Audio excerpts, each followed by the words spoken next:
Friends, welcome on ECP, welcome on योरपीडिया।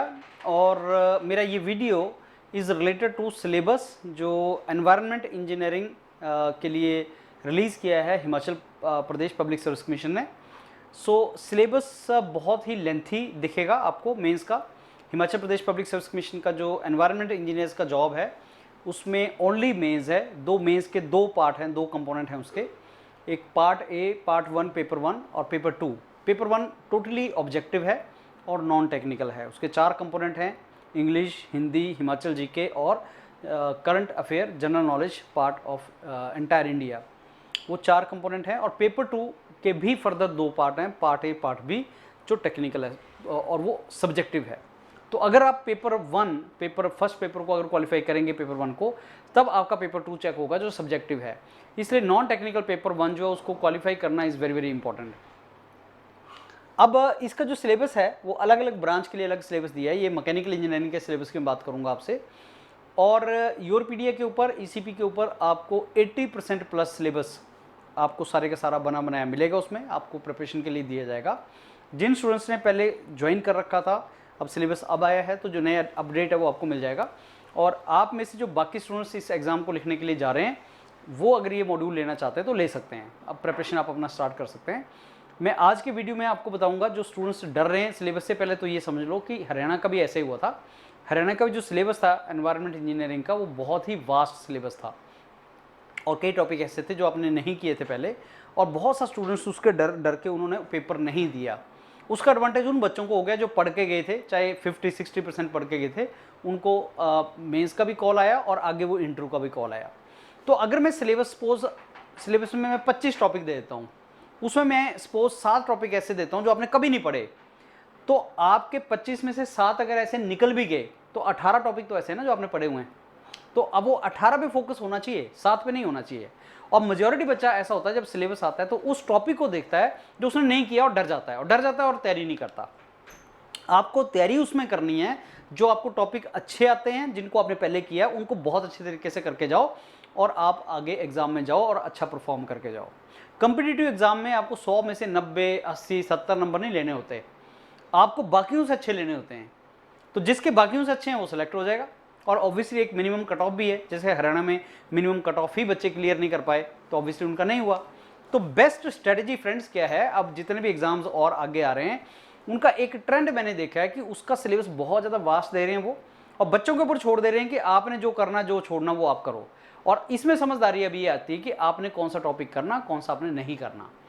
अब ECP और योरपीडिया में मैं आपको बताता हूं कि आपने किस तरीके से जो पार्ट A1 और पार्ट 2 है, मैंने बताया मेंस का जो टेक्निकल पेपर 2 है उसका पार्ट 1 पार्ट 2 है, उसमें कौन कौन से टॉपिक आपने करने हैं। एक तो अप्लाइड फिजिक्स आपको छोड़ देना है, डोंट वरी, इसको छोड़ दो। पहले उसी पे फोकस करो जो आपको बहुत अच्छा आता है, जिसको आप कर सकते हो। फिर उस पर फोकस करना जो थोड़ा बहुत आता है। जैसे इसमें से भी सारी चीज़ को छोड़ने की बजाय, मे भी आप में से कई लोग ऐसे बोलेंगे नहीं, सिंपल हार्मोनिक मोशन तो हमने करना ही है, हमने फोर्स्ड ऑसिलेशन वगैरह हमने पढ़ा हुआ है मैकेनिकल वाइब्रेशन में, तो वहाँ जो आपने पढ़ा है यहाँ पे भी हेल्प करेगा। और इसको बाद में ऐड भी किया जा सकता है, बाद में आप इस चीज़ को रिवाइज कर लेना। अभी के हिसाब से इसको पूरी तरह से छोड़ दो, ये पहला पार्ट आप छोड़ दो। ये दूसरे पार्ट बेसिक इलेक्ट्रॉनिक्स इंजीनियरिंग, ये वाला जो पार्ट है ये आपका बेसिक इलेक्ट्रॉनिक्स इंजीनियरिंग भी आपने किया होता है फिजिक्स के अंदर, ये पार्ट आपने किया होता है। इसको भी आप उस पार्ट में रख लेना कि बाद में हम इसको करेंगे, अभी हम इसके ऊपर फोकस नहीं करेंगे। फिर उसके बाद आपने अप्लाइड मैथमेटिक्स पे आ जाओ, ये आपने पूरा पकड़ना है, इसको स्टार्ट कर दो। तीसरा पार्ट आपका पूरा मैथमेटिक्स है, ये आपको पूरे का पूरा योरपीडिया पे मिलेगा और ये तीसरा पार्ट करना स्टार्ट कर दो। ये आपने किया भी होता है, इसमें आपको कॉन्फिडेंस भी होना चाहिए। चौथा पार्ट पेपर 1 का जो 4th टॉपिक है एनर्जी एंड एनवायरनमेंट, ये भी आपको करना है, ये आपको योरपीडिया में पूरे का पूरा मिलेगा, आप इसको रिवाइज करो। अप्लाइड केमिस्ट्री छोड़ दो, आपने पहले नहीं किया हुआ है, करने की जरूरत भी नहीं है, डरने की जरूरत भी नहीं है, छोड़ दो इसको। कंप्यूटर प्रोग्रामिंग छोड़ दो, मत करो इसको, करने की रिक्वायरमेंट नहीं है। प्रोबेबिलिटी एंड स्टैटिस्टिक्स मैथ्स का पार्ट है, करना है और ये आपको पूरा मिलेगा और इसमें पूरी सपोर्ट आपको मिलेगी, कंटेंट मिलेगा, इसको तैयार करो। इंडस्ट्रियल इकोनॉमिक्स एंड मैनेजमेंट किया जा सकता है, इसको भी करेंगे तैयार। स्ट्रेंथ ऑफ मटेरियल किया जा सकता है।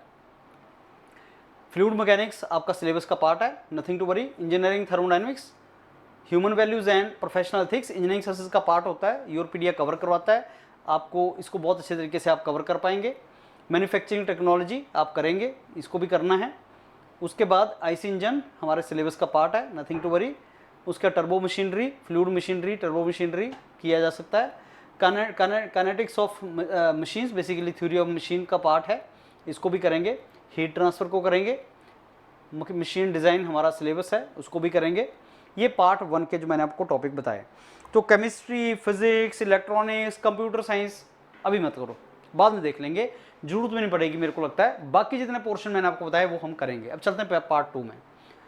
ऑटोमोबाइल इंजीनियरिंग में हाँ, ये पार्ट हमारा कुछ इसमें किया जा सकता है, हमने किया हुआ है इसको भी, तो ये पार्ट हमारा किया जा सकता है।